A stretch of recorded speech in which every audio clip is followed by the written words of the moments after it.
Hi ಟೂಡಲ್ಸ್, ಈ ಒಂದು ವಿಡಿಯೋದಲ್ಲಿ ನಾವು ಶಂಖಪುಷ್ಪ ಜ್ಯೂಸ್ ಹೇಗೆ ಮಾಡೋದು ಅಂತ ಹೇಳ್ಕೊಡ್ತಾ ಇದ್ದೀನಿ. ಸೊ ಫಸ್ಟ್ ನೀವು ಶಂಖಪುಷ್ಪ ಫ್ಲವರ್ಸ್ ಬರುತ್ತಲ್ಲ, 5 ಅಥವಾ 6 ತಗೋಬೇಕು. ಮತ್ತು ಅದನ್ನ ನೀವು ಚೆನ್ನಾಗಿ ಕುದಿಯೋ ನೀರಲ್ಲಿ ಡಿಸಾಲ್ವ್ ಮಾಡ್ಕೋಬೇಕು. ನೋಡ್ತಾ ಇದ್ದೀರಲ್ಲ, ಇಲ್ಲಿ ಅದೇ ನ್ಯಾಚುರಲ್ ಕಲರ್ ಬಿಡ್ತಾ ಇದೆ ಹೇಗೆ ಅಂತ. ಈ ಒಂದು ಜ್ಯೂಸ್ ಮಾಡ್ಕೊಂಡು ಕುಡಿದಾಗ ನಿಮಗೆ ತುಂಬ ಬೆನಿಫಿಟ್ಸ್ಗಳು ಸಿಗುತ್ತೆ.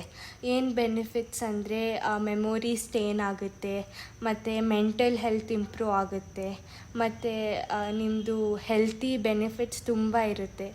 ಮತ್ತು ನಿಮ್ಮದು ದೇಹ ಆರೋಗ್ಯ ಮತ್ತು ಅದೆಲ್ಲ ಫುಲ್ಲು ಸ್ಟೇಬಲ್ ಆಗಿರುತ್ತೆ. ಸೊ ಇದನ್ನ ನಾನು ಫಿಲ್ಟರ್ ಮಾಡ್ಕೋತಾ ಇದ್ದೀನಿ. ಎಕ್ಸ್ಟ್ರಾ ಶಂಖಪುಷ್ಪ ಜ್ಯೂಸ್ ಫ್ಲವರ್ಸ್ ಏನಿರುತ್ತೋ ಅದನ್ನ ಸಪ್ರೇಟ್ ಮಾಡಿಕೊಂಡು ಫಿಲ್ಟರ್ ಮಾಡ್ಕೋತಾ ಇದ್ದೀನಿ. Thank you.